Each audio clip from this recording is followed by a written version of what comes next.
Jungle is without a doubt one of the most versatile and interesting roles in League of Legends. Not being stuck in one lane for half the game is super engaging and gives you a ton of options for how to play each match out. But with so many options available, that's precisely what scares so many players off from trying the role. With a ton of choices to make, jungling can seem overwhelming, especially to a beginner, and that's precisely why we're making this video. This will be a comprehensive guide for beginner jungle players to find everything they need to get started so they can immediately have success playing the role. So yeah, this is a guide for complete noobs to the role and the game. We're going to be covering the basics of the basics, such as what Smite does, good starting junglers, early pathing, how to gank, and other beginner-friendly tips to help you get started and succeeding in the jungle. And once you got the basics down, if you want to become a great jungler as fast as possible, then head on over to skillcap.com. Our service is completely risk-free, as you're kept safe with rank up insurance. If you don't significantly improve while actively using Skillcap, then you get your money back, no questions asked. You can learn more at the end of this guide, or check us out with the link in the description. Alright, now let's get started. Before you're able to enter the jungle though, you've got to pick a champion first. Now, the best advice anyone can ever give you is to play what you enjoy. The more fun you're having, the more you'll want to play, and the faster you'll improve. Of course, if you're completely new to League of Legends, then you probably don't even know what you enjoy yet. If you don't know what to pick, then these will be our recommended picks: Amumu, Xin Zhao, Warwick, Rammus, Trundle, and Volibear. Simply put, junglers have to do two main things every game. They want to farm the monster camps that spawn around the map. Why we recommended those 6 junglers is that they all have very simple kits that allow you to clear the monster camps without much effort. Your second goal is to execute what is known as a gank. Ganking just means that you head into one of the 3 lanes to help your own teammates kill their lane opponents. Each of these 6 junglers bring either powerful crowd control tools, a ton of damage, or both. All of them are very solid at ganking enemy laners with almost zero effort, which makes them all great candidates to help you get started jungling. Of course, you also need to learn how to build your champion with runes and items. Once you pick something you want to play, head to a stats site like u.gg and type your champion into the search bar. There you'll find everything you need, from your skill order, your rune page, and the most common items built in your champion. Sites like this keep things super simple while you learn your champion, without having to read a bunch of item text every game. Okay, you're all set. You load into a game and you open the shop to buy your starting items. And now you're faced with 3 distinct choices: a blue, green, and red starting item. These are items that junglers can only buy when they take the summoner spell Smite. All of them summon a cute little companion to follow you around all game. This will sound way more complicated than it actually is. The goal of each of these pets is to slowly level them up by taking jungle camps. Don't worry, you literally don't have to think about this. It happens automatically as you play the game. The only difference between the pets is that the blue one gives you movement speed when fully leveled up, the red one gives you a bit of damage, and the green one gives you a decent shield and crowd control reduction. If you aren't sure which to buy, we'd recommend you default to the green one, as it'll be useful every single game on any champion. Other than that, all the jungle pets will give you the exact same benefits, which are the following. First, they help you kill the jungle camps as you fight them. They're your battle buddies, and will automatically deal area of effect damage to any camp you deal damage to, which will make clearing the jungle much easier. The pets will also give you some health regeneration as you clear the jungle monsters. Not only that, but pay attention to Amumu's mana bar here. The jungle pets make sure that you get absurd levels of mana regeneration whenever you're in the jungle instead of a lane. It is almost impossible to go out of mana into the jungle, which means that you do not have to worry about managing your resources nearly as much as every other role. By the way, this mana regeneration is applied almost everywhere besides the 3 lanes and the bases. You almost always have a ton of mana to work with. Okay, to put this as simply as possible, killing the jungle camps is really easy. You just go up to them, auto attack, use your spells, and your pet will do the rest. It's that simple. The final thing to know about your pets is that as you feed them, they will strengthen your Smite. If you don't know, Smite is just a spell that does quite a bit of burst damage to jungle camps. As you play, your pets will buff it even more. So after you've killed around 20 monster camps, you'll reach the first tier. Your Smite will now deal 900 damage to monsters. Not only that, but you can now use it on enemy champions for a little damage and a slow. This is just to make sure that you're not at a major disadvantage compared to everyone else who doesn't have to take Smite. And after you fed your pet 40 treats from camps, it'll evolve to its final form. Now your Smite does 1200 damage to monsters, and you get the benefit of your specific pet, which we talked about earlier.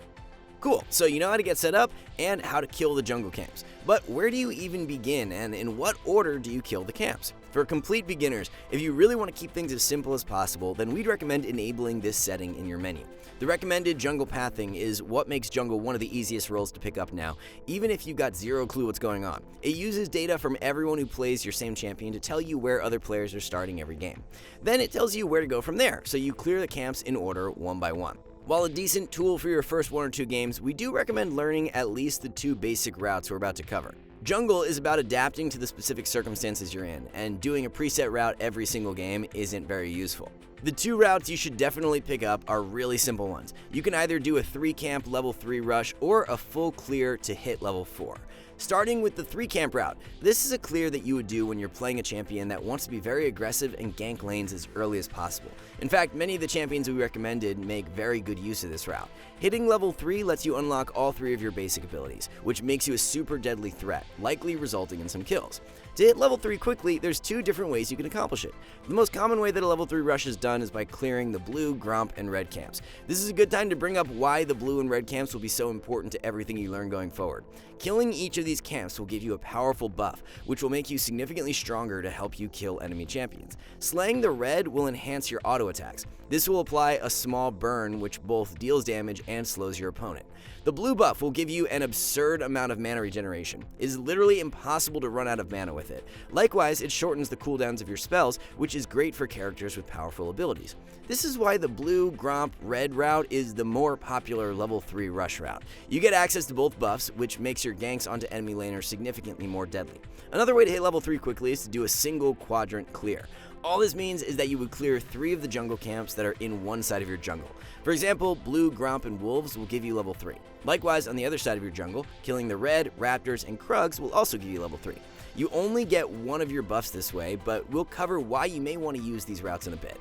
Okay, the second basic route we'll be covering is the full clear. It's literally as simple as it sounds. You just kill all 6 jungle camps on your side of the map. You start on either blue or red, then slowly make your way to the other side of the jungle, killing everything in order. Doing all the camps will give you level 4. This route is usually for junglers who don't have very strong ganks early on, or who want to farm up to hit level 6 as quickly as possible. Great, so you now know the most popular starting strategies, but which do you actually use? It all depends on where you want to end up on the map, and knowing which lane you want to gank first. For example, let's say that you want to help your top laner out and you're playing on the red side of the map. You could do a blue, gromp, red start to hit level 3 and immediately go to gank top. Or you could do a full clear starting at blue to end up there as well after clearing your entire jungle. Lastly, you could just do a red quadrant clear to get there as quickly as possible, even though you'll be skipping the all-important blue buff. Hopefully you see how simple it technically is. Your opening route is just heavily influenced based on where you want to go early on. Of course, those were only the 2 most basic types of routes. If you want to learn more ways you can adapt your pathing to have further success, then be sure to check out some of our pathing guides and courses. We cover this topic way more in depth and make things even simpler to understand in those guides. Like we said though, your opening route generally just depends on what your main goal is in the early game. Typically, this will be influenced by which lane you think is the highest probability of getting you a kill if you gank it. To analyze that, you technically want to look at every lane matchup and think about how both sides are likely to interact with one another. Then, you just adapt your opening route to whichever one you think is most likely to let you score a kill.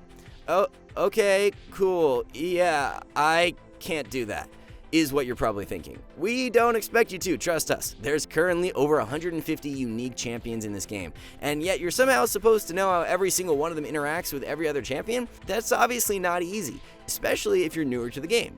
However, there are some very basic guidelines that will usually let you make the correct choice for which lane you want to gank. Melee versus melee lanes are usually incredibly volatile in the early game. Melee champions need to walk up to attack someone. Well, if you put 2 melee champions into one lane, then they're constantly going to be fighting each other to walk up to the minion wave. As a jungler, these are almost always the matchups that you want to path towards early. There is an incredibly high chance that you're going to score kills when you path towards volatile lanes that are always fighting for the wave. So for example, if you see a Jax versus a Renekton top lane matchup, you should probably start on the bottom side of the map and slowly make your way up there in the hopes of ganking that lane. Many of you may be thinking how this affects bottom lane. There's almost always 2 ranged marksmen there, right? When making decisions whether to gank bottom, always look at the support matchup. If there's 2 melee champions for supports, then the previous and following logic will apply too. The other type of matchup you usually want to be on the lookout for is ranged versus melee lanes. As we discussed, melee champions have to walk up to the wave to last hit minions. Ranged champions don't. As a result, ranged champions are very often the ones harassing melee champions off the minions and pushing the wave aggressively. So, what does this mean for you? Basically, if you're the one with the melee teammate versus a ranged matchup, then you should likely path towards that teammate. The ranged champion is going to be very overextended in the lane most of the time, which puts them far from the safety of their tower. Not only that, ranged champions tend to be fairly squishy. It's very likely you're able to go to that lane and score kills. On the flip side, you generally shouldn't expect to find ganks when you're the one with the ranged teammate. The melee champion will always be too close to their own tower, so you may want a path to a different lane early on. As a beginner, those two guidelines are more than good enough to get you started. However, if you want to understand how to make early game decisions around your pathing even better, we again recommend some of our other guides once you get more comfortable at the role. We break things down much more in those more dedicated guides, so check them out on our site if you're interested. So now you know how to path around your jungle, which lanes to make your way towards, but how do you actually kill an enemy laner as a jungler? Well, let's cover the most common tips that will make your gank successful way more often. The first thing you look for in a gank is pushing lanes. Let's say, for example, that you've done a 3-camp clear and you've ended up here near the blue buff. Now you have a choice. You can either go top or mid lane. In this situation, mid lane would be the ideal lane to gank. The enemy top lane is too close to their tower, so you'd instead want to punish the enemy mid laner for playing so aggressively. It's the simplest but most effective advice for scoring kills during ganks. Try to go towards laners who are pushing and are far away from the safety of their towers. Which brings us to our second advice to score kills: flanking. When going into a lane, you almost always want to approach from behind your opponents, rather than straight at them. Try to take the path through the jungle that lets you do this. It's pretty clear why this would be better in most cases. Your opponent has to run through you now to get back to their tower. It's very unlikely they can get away from you if you're already behind them, and it'll probably result in a kill. Flanking is definitely the big reason why ganking pushing lanes is so effective. As a quick note to make that easier, you will want to swap your starting trinket for a sweeper lens. Most junglers prefer denying vision over placing their own. This enables you to look for those flank angles onto laners much more consistently without your opponents being aware that you're coming. For a couple more tips to execute ganks, one of the very first things you want to switch in your settings is to show timestamps. All this does is show you in the chat precisely when something was said. This doesn't directly help you with ganks, but it can give you critical information about the summoner spell flash. This is one of the best defensive cooldowns in the game that many players use to get away from ganks. After a gank, if you manage to blow the enemy's flash, you can press tab and click on it. This will ping it in the chat. It has a 5-minute cooldown. This means that you could track it, so you know exactly how long you have to punish that vulnerable enemy laner. Our final tip for ganking will be something not to do. Many junglers often get really kill hungry and want to gank lanes all the time. However, during the very early stages of the game, a big part of the laning phase is playing around minions. There will be many times where you'll want to gank somewhere, but the enemy laner has a massive wave. We highly suggest being cautious of ganking players defended by a ton of minions, because it's likely you could lose even when you're at a 2v1 advantage. Anyway, those are the most fundamental concepts for executing ganks. Like everything else we covered, remember that we've got tons of guides and courses breaking down how to gank even more efficiently. If you want to score kills more consistently, then check those out afterwards. By now, you should hopefully have a fairly clear understanding of what your goals are during the early game. But what about when you're like level 7 or so? Your opening route is long over and camps are spawning all over the place. How do you know what you should do? There's actually a very simple way of knowing exactly what you should be doing at all times during this stage of the game. First, you need to make sure that you've got the Show Neutral Camp setting enabled in your interface if you don't already have it. This will show you which jungle camps you have available in your jungle, but also which are spawning soon. A gray icon means that the camp will spawn in under 1 minute, and a yellow icon means that the camp is spawning within 10 seconds. So what you're going to do is very simple. At this stage of the game, you'll now be pathing towards lanes where jungle camps are already up or spawning soon. The reason for this is that it gives you options. Not all ganks are going to work out every single time. So if a gank doesn't work, you really want to have a fallback option to keep pace and gold and experience with the rest of the players in the game. For example, you try to gank top, and it sadly doesn't work. However, your Krugs and red buff are up. Although you don't get a kill, you'll still be earning some gold and experience for being on the top side of the map. One more example. Let's say you've got Blue and Gromp up in your jungle, but you've only got Krugs up on the other side of the jungle. Should you prioritize ganking top and mid, or mid lane and bot lane? Top and mid would be correct. You've got more camps up here, and one of them is blue buff, which you definitely want to pick up ASAP. Your decision making for pathing at this stage of the game is almost always just based around spawning jungle camps, so that's really all you have to keep track of as a beginner. Obviously, this isn't a 100% rule that is set in stone every single time. It's just general advice that will often give you decent results. Again, if you want to learn when to break this rule, check out our jungle decision making content for more guidelines on where to path and who to gank for. Moving on, we'll be covering a couple of objectives. We'll be leaving the late game ones like Baron and Elder Dragon for our other guides, since those are team-based objectives that you have much less control over. Instead, we'll focus on the Dragons and Rift Herald. We'll talk about what they do and when you should look to take them. Starting with Dragons, this is an epic monster that spawns at 5 minutes and every 5 minutes after it's been slain. It also gives you unique buffs based on the type of dragon that you slay. Here's a simple chart to know which dragons give each buff. We will say that while the stats each dragon gives are nice, none of them is individually game-winning or losing. Therefore, as a jungler, you shouldn't ever feel like you've royally screwed up if the enemy team gets a dragon or two. As for killing it though, most junglers can solo the dragon after around level 5. You just tank and kill it. There's not many mechanics to play around when fighting it.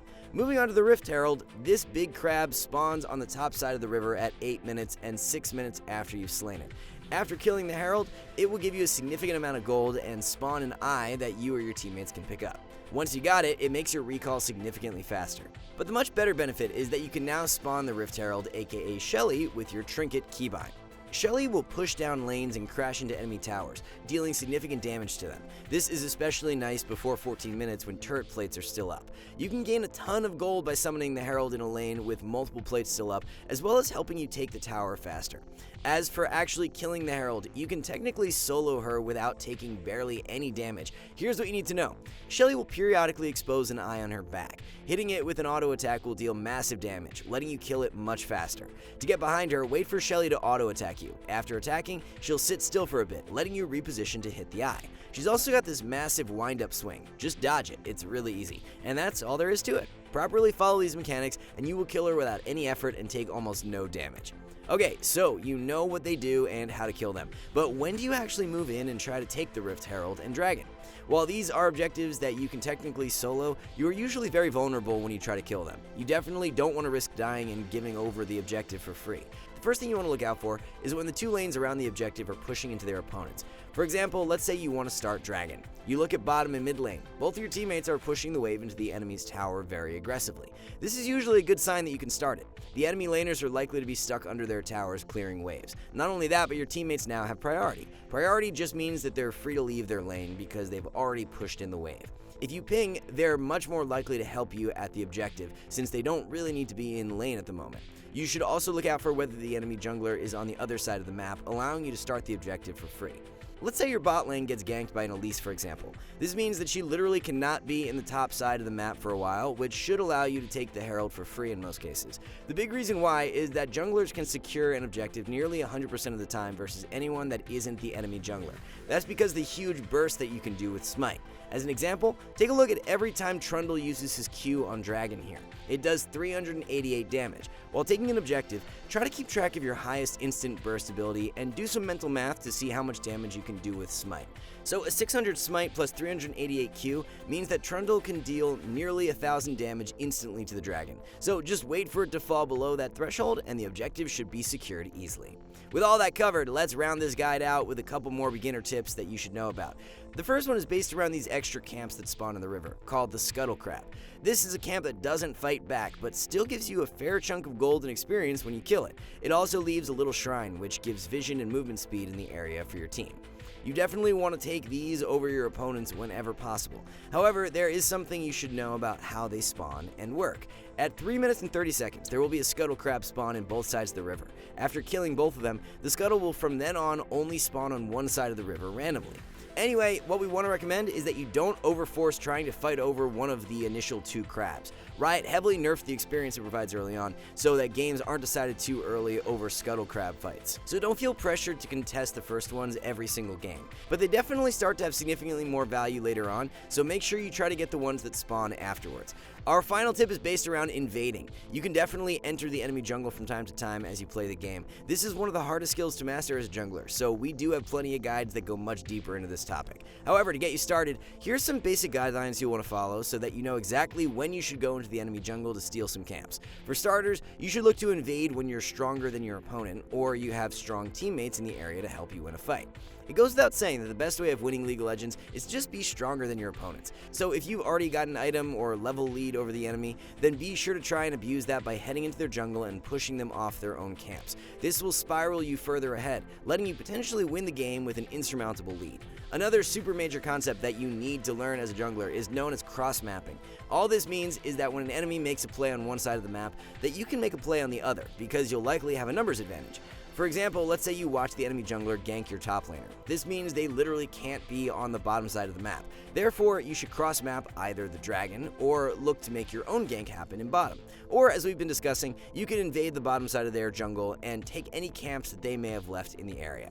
That being said, cross-mapping is a very nuanced topic, and we just covered the most basic forms of it. We have so many videos based around cross-mapping, so if you really want to delve deeper into that topic, check those out too.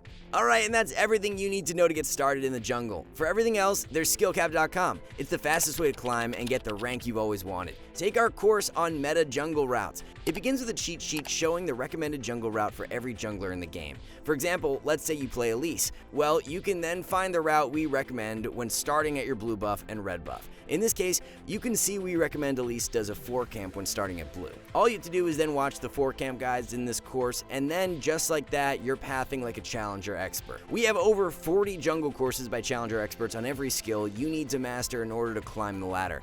That's not all though, as every week we release 10 brand new Smurf commentaries where a challenger player teaches you how to climb out of the exact rank you're stuck in. If you're looking for something more personal instead, then we got you covered with one-on-one coaching from our trained challenger experts. All this seems too good to be true? Well, don't worry, we're backed by a rank up guarantee. If you don't significantly improve while actively using Skill Capped, then you get your money back, no questions asked. So what are you waiting for? Click the link in the description below and get the rank you've always wanted. Alright, that's a wrap on this one, guys. We here at Skill Capped want to thank you for watching, and we'll catch you in the next one.